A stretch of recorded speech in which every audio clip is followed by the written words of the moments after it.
Olá a todos, olá a todas. Bem, eu vou trazer algumas respostas, porque são muitas, né, que foram geradas do episódio do cigarro tira-capeta.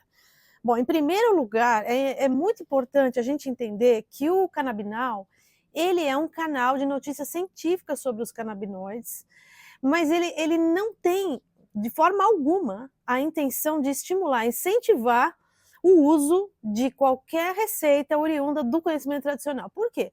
Porque isso envolve riscos, e eu já vou falar sobre isso com vocês. Então, as perguntas foram do tipo: aonde eu posso comprar? Quem vende? Qual é a receita? Que plantas são? Bem, as plantas e as partes utilizadas, elas estão tanto no episódio que eu postei para vocês, quanto no artigo científico que eu também mostrei para vocês, né? Mas tem uma questão que é assim, a proporção entre essas plantas. E, aliás, eu nem coloquei que também vai uma nona planta, que são a pele, né, do alho, ou seja, é aquela casquinha que reveste o dente do alho, né? O bulbo. Isso também vai na receita. Então, assim, a questão é, nós temos as plantas, as partes das plantas, sabemos que nessa receita a gente tem que ter proporções diferentes, porque senão a gente pode ter um efeito muito fora do esperado, né, que era na medicina tradicional.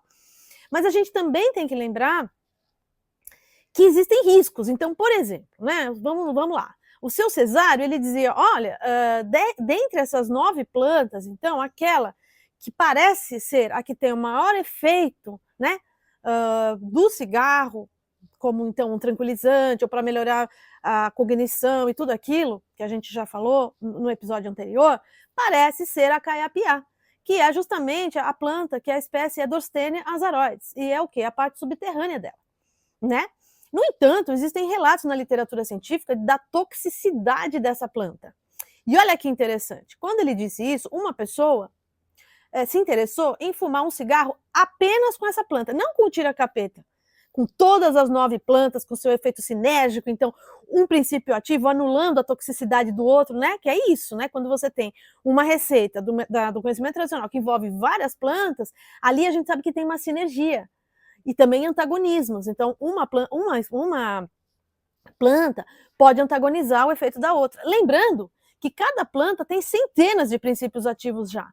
Então, quando a gente mistura 9, dá para imaginar o tamanho dessa complexidade? É gigante.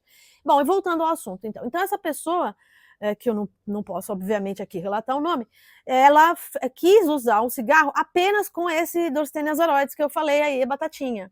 E o que aconteceu? Ela trouxe um relato de que a mãe entrou no quarto, ele estava trabalhando no computador, quando a mãe entrou no escritório para chamá-lo para ir almoçar, ele viu metade da mãe. Ele começou a ver tudo pela metade. Foi almoçar, ele viu metade do prato. Né? Entrou para ver o computador, metade da tela do computador. Então isso não tem nenhuma graça, né? Na verdade, tá certo? Isso daí é gravíssimo. É gravíssimo, entende? Então o que eu estou tentando trazer aqui é que não é a ideia do canabinal. Então para que você trouxe? Eu trouxe, assim como vou trazer nas próximas semanas, né, vários exemplos de estudos que eu desenvolvi buscando novos psicoativos na flora brasileira, fauna brasileira, com conhecimento tradicional brasileiro. E lembrando aqui que psicoativo não é aquilo que altera a percepção só. Psicoativos são 3 tipos de substâncias: aquelas que estimulam a atividade da mente, aquelas que diminuem a atividade da mente e aquelas que alteram a percepção da mente, né? Então, acabei, inclusive, de escrever um livro que se chama Psicoativos Invisíveis, onde eu conto a história do tira-capeta e outras histórias de outros estudos que eu desenvolvi. Esse livro vai ser publicado nos próximos 1 ou 2 meses. A gente ainda está vendo a melhor data e eu vou colocar aqui no Canabinal. Então, a ideia do Canabinal é dizer o seguinte: o que nós temos a aprender com o tira-capeta, né? E essas outras receitas que podem ter uma conexão com o nosso sistema endocannabinoide. O que a gente pode aprender? É sobre isso. A ideia não é dar receita, estimular que vocês fumem, de forma alguma. Se eu dei a entender isso, eu gostaria de, em primeiro lugar, me desculpar, né? E, em segundo lugar, deixar isso muito claro. Inclusive em respeito ao seu cesário, né? Por quê? Porque eu lembro que quando eu, então, experimentei o cigarro, porque obviamente fazia parte do meu trabalho, eu achei que aquilo tinha alguma conexão com a cannabis sativa. E eu perguntei a ele: escuta, seu Cesário, por acaso nessa receita existe essa tal dessa planta, né? Usei o nome popular, que eu não posso usar aqui, não devo, né? Porque posso cair o vídeo e tudo mais. E aí ele disse: pelo amor de Deus, é claro que não, essa planta é do capeta. Ele se referiu à cannabis sativa como sendo uma planta do capeta. Então, em memória, em respeito à memória também do seu Cesário, é importante deixar claro que ele não era favorável ao uso dessa planta, sobretudo por adolescentes, o seu uso fumado, de forma, né, sem controle, sem qualidade, como a gente já também falou aqui no Canabinal.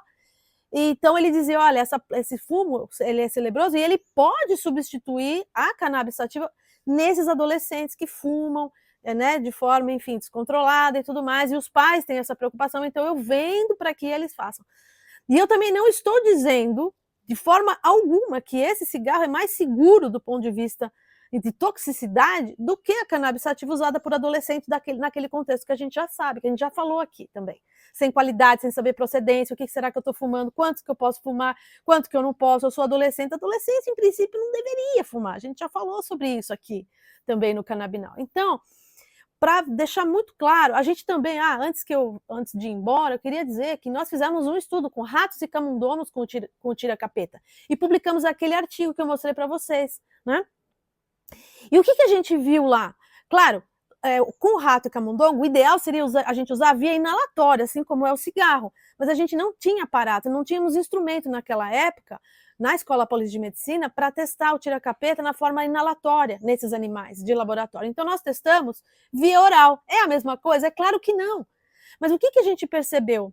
A gente percebeu que, muito embora esses animais, em 3 doses que nós demos, baixas e altas, como vocês podem ver na tela ao lado, né?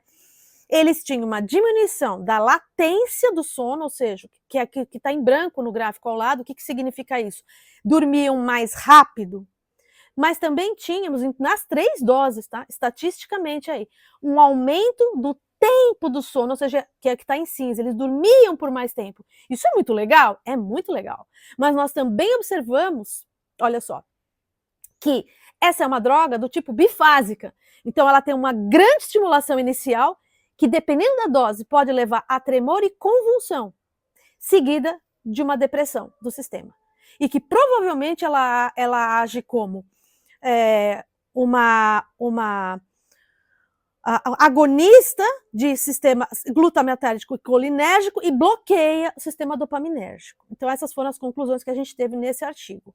Então tudo isso para falar para vocês que não se trata porque é um fumo, porque é natural, que está tudo bem.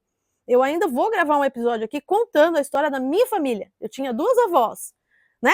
Uma usava o Confrei de forma tópica e saía muito bem com isso, né? Porque tinha diabetes, então quando ela fazia machucados, o Confrei resolvia muito rápido, coisa que nada resolvia. Mas a minha outra avó, né? Que, enfim, acabou usando o Confrei via inalatória, ela desenvolveu cronicamente, ao longo dos dias, uma pancreatite e que ela acabou morrendo. Então, essa coisa da gente achar que planta medicinal é tudo romântico, é tudo lindo, é tudo maravilhoso, não é. Não é, né? Inclusive, com relação à cannabis sativa, a gente vai fazer aqui uma temporada também para trazer quais são as interações com outros medicamentos, quais são as reações adversas que um fitocannabinoide pode ter, outro que a gente sabe até agora. Né? A gente não pode ficar cego, né? A gente não pode ser fanático. Quando envolve medicina, quando envolve medicamento, quando envolve a nossa saúde, a gente tem que saber tudo e aí sim, usar com consciência. Então, permanece a nossa pergunta aqui, né? Será que esse cigarro tira-capeta, ele pode nos ensinar algo sobre o nosso sistema endocannabinoide? É sobre isso que eu queria falar com vocês. E eu espero que vocês tenham gostado. Continua com a gente, porque vai ter muito mais ao longo das próximas semanas sobre os estudos que eu conduzi e uma conexão provável com o sistema endocannabinoide. Mas a gente precisa estudar, a gente precisa saber antes de poder usar. E aqui, só para finalizar, eu quero mostrar para vocês essa minha camisa feita com as fibras da cannabis sativa que eu ganhei do meu irmão, Eduardo Rodrigues, aqui, maravilhosa. Obrigada, Edu. Um beijo. Até a próxima.